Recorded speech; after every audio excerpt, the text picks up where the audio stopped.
Hey everybody, I can use a shave, huh? Oh well. So, I've been buying Karen these like Bob's Big Boy comics over the internet lately.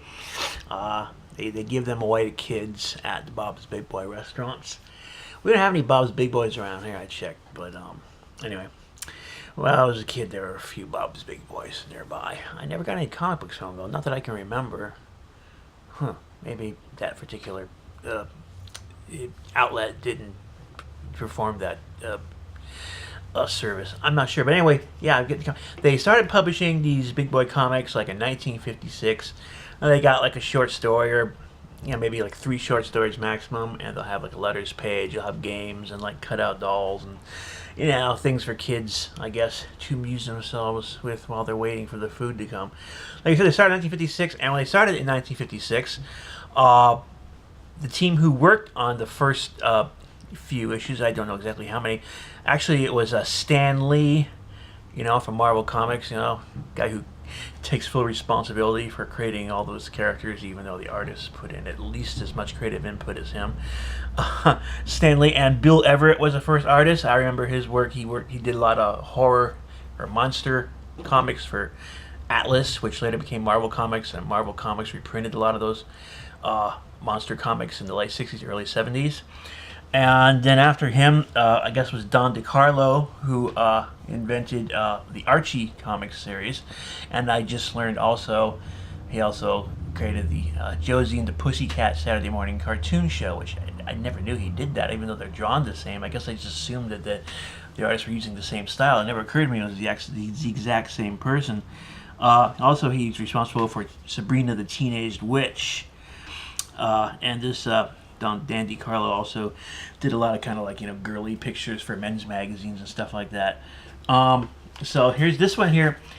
Was originally published in 1959, and I bought it as a 1959 comic off this. I get them either on eBay, or there's also an online comic book store. I got the older ones from the online comic book store. But actually, this is actually a reprint from 1968, so I guess they reprinted earlier editions to have more variety, I guess, to give away, because if the kids come to the restaurant more than, once a month, they're going to get the same comics over and over again, so I guess they reprinted a lot of the old ones. So anyway, this one was originally made in 1959, and I see Big Boy there. He has his black hair and his checkered suit, and he's kind of portly, you know what I mean? But then, then there's this 1960, started 1961 issue, and you can see he's not only blonde, but he's also lost a lot of weight, and he's also wearing these like slimming vertical stripes. Now I don't know. 1961 was the year of President Kennedy's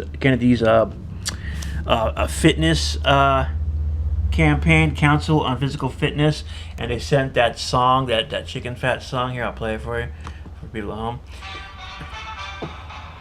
Remember that? Well, I remember that because they were still doing it until the 70s when I was going to elementary school. So, 61 issue here. This record they sent, I guess it was written by Meredith Willson. I guess he did a lot of stuff for various movies and stuff like that, and was sang by Robert Preston, who I guess is really famous because of something called The Music Man, which I never saw.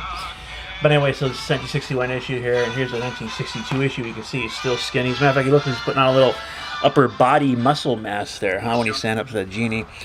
And then we got a bunch of issues from the 80s here. And you can see the quality art's gone way down. They're not using those real professional Madison Avenue type artists anymore. It seems like this is more amateurish looking. It's a St. Patrick's Day issue.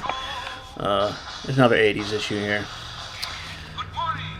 And yeah, so I mean, the artwork's not as good. It looks more amateurish. And then, like a lot of these, I guess I don't know, they are celebrating its 30-year anniversary, so they messed up the covers.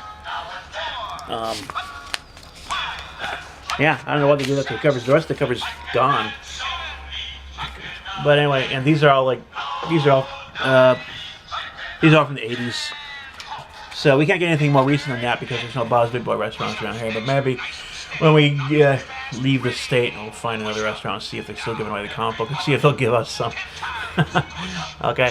Anyway, I just wanted to share this with you. Not too many people collect these, I'm sure. You can get them pretty cheap, Of course, like I said, it's not all comic book story. It's like it's a lot of stuff like this in it. It's like you got your like Dear Big Boy, you know. And you have your main comic story here.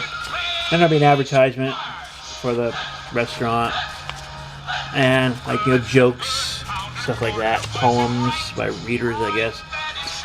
Some historical stuff, cut out dolls. A maze, another short story, one-page story, another one-page story, and then I don't know what this is. So something continue. It's probably the Big Boy Club. You can join some kind of club, I guess. I don't know if they still have that. And then it's another advertisement for the chain. So they're not as expensive as like regular comic books, like superhero stuff or horror stuff or even like funny animal stuff. But it's kind of interesting.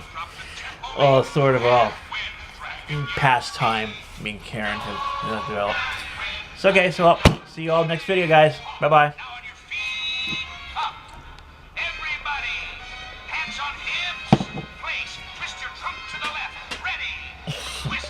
Okay, bye.